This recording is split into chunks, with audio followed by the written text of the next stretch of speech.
Hello guys, so good afternoon. Ito mayroon tayo ditong Samsung LED TV. So this is 55 inches LED TV. Yung model niya ay, ano ba yung model niya? Ayan. So this is Samsung UA55AU 7000G. Ayun yung model niya. Alright. Sige, yung problema nito, pag sinaksak mo siya, then pinower on mo, mag-on lang siya, ay hindi siya nag-on, yung red button niya, makikita mo yung indicator na red button, pero pag in-on mo nawawala, then after 10 seconds, no, bumabalik yung red button. Red color, red lights, I mean. So, pakita ko sa inyo. Yan, kabit natin.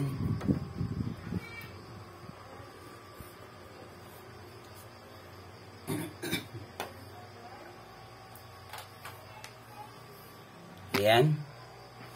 Ayan yung red lights. Yan. Blinking. Yun. Then, itry natin i-power on. Ayan o, blinking siya. Power on natin.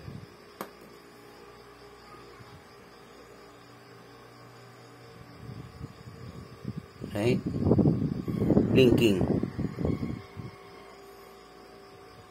So, dapat mawawala yan eh. Yan, blinking.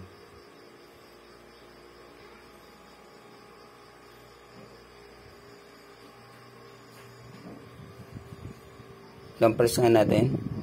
Press.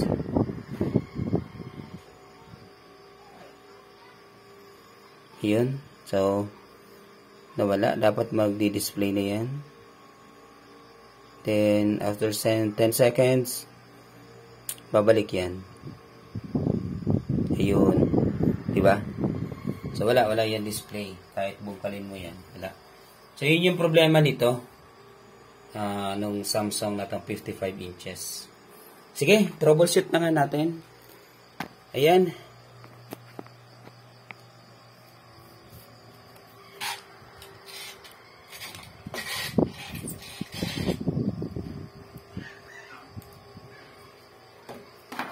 So, bungkalin natin. Pwede yung problema nito ay board. Pwede board yung problema niya. Alright. So, sa pagbungkal nito guys, kailangan nyo ng flat screen. Flat screw. Yun. Flat screw yung kailangan nyo dito.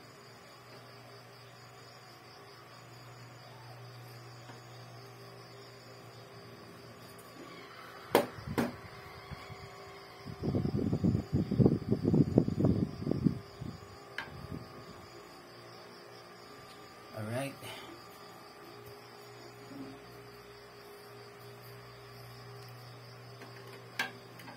Ayan.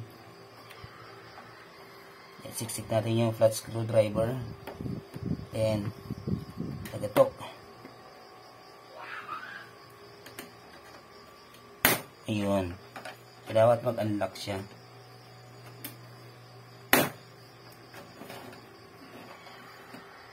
Ayun.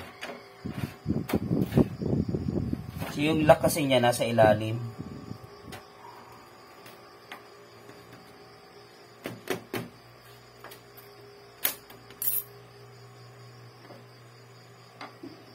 Alright. Parang mahirap to dito. Sige. Unahin muna natin dito. Diyan tayo.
Alright.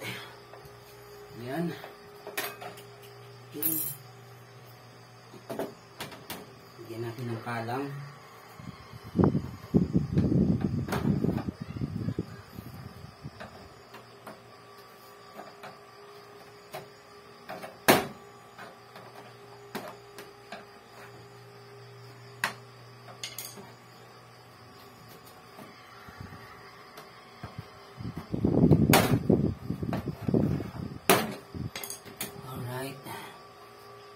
And that's it.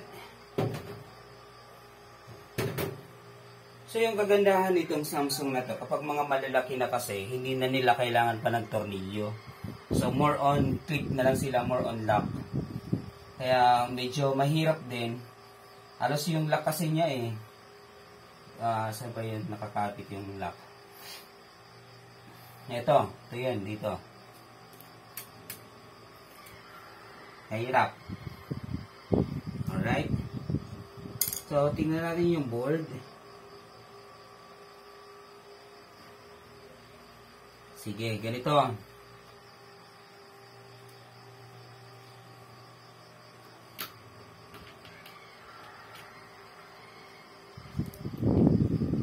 Palit tayo ng board. Try kong ipalit ng board. Kasi meron akong board dito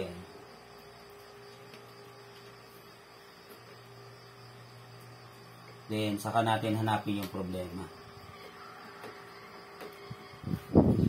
Tanggalin nito Hirap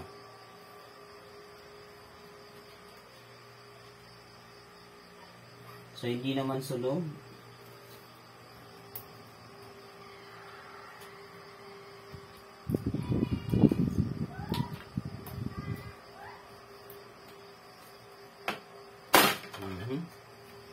Yan. So, dyan natin yan. Palitan natin ang board. Try lang natin Try lang natin kung gumana yung ibang board.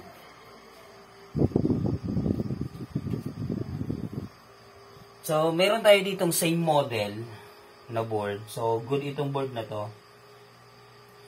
Try lang natin kung mag-work siya.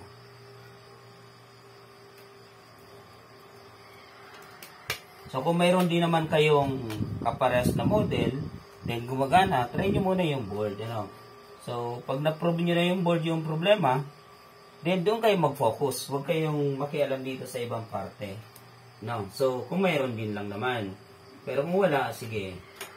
Talagang magmamano-mano ka niyan.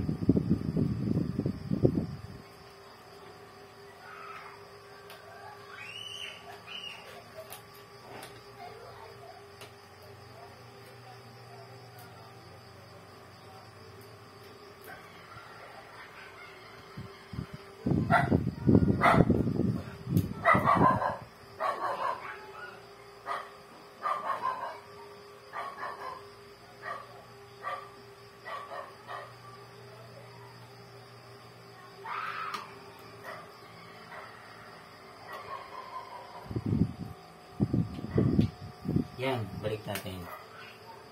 So ngayon, sige nga, saan na yung power cord natin?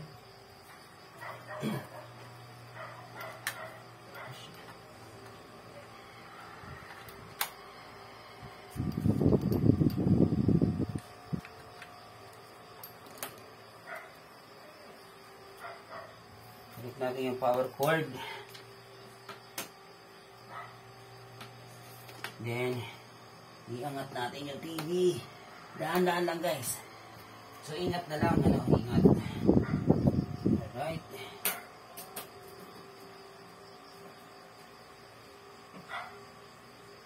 So, ganyan. Ayan, ganyan lang. Alright.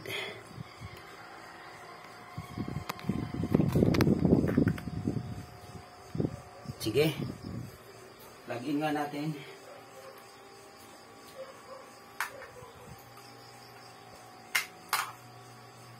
And ayun. So nag-display na. Kita yung display niya. Smart TV. Ayun. Alright. Ayun. So, yung problema ay nasa board. Ano?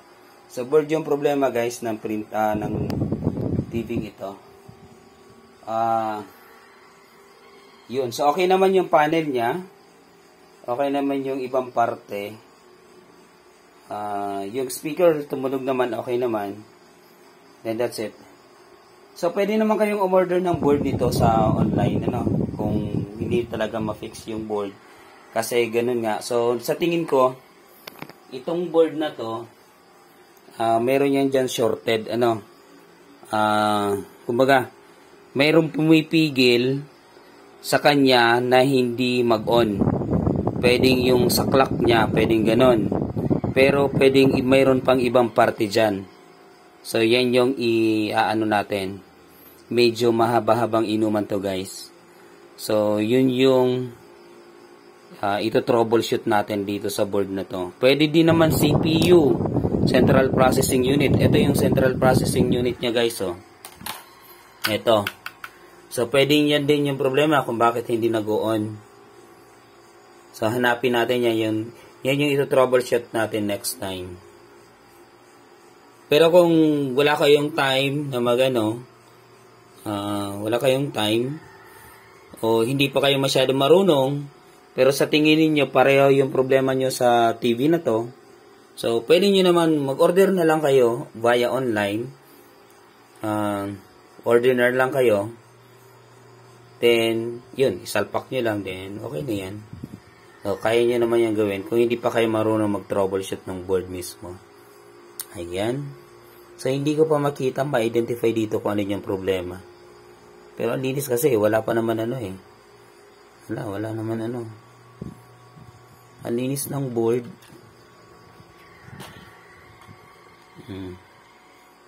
Wala naman indikasyon na sumabog siya or pumutok. Kung sa power naman, power supply, ito kasi yung power supply, ito yung main board. So, pwedeng sa power supply din yung problema, pero hindi pa natin masabi, Alright? So, troubleshoot natin yan. Abangan nyo yung pag-troubleshoot natin ito. Okay. So, yun guys, so hanggang dito muna tayo. Ayan. So, at least, nagkaroon na tayo ng idea kung paano natin i-troubleshoot yung not powering on. So, hindi gumagana or hindi nagpa-power on na LED TV. So, yan na yun. Okay na siya, di ba? Very good. Yan. So, thank you so much. This is always your Cooltech, Alden Altamarino. Peace out, guys. And good evening. Alright.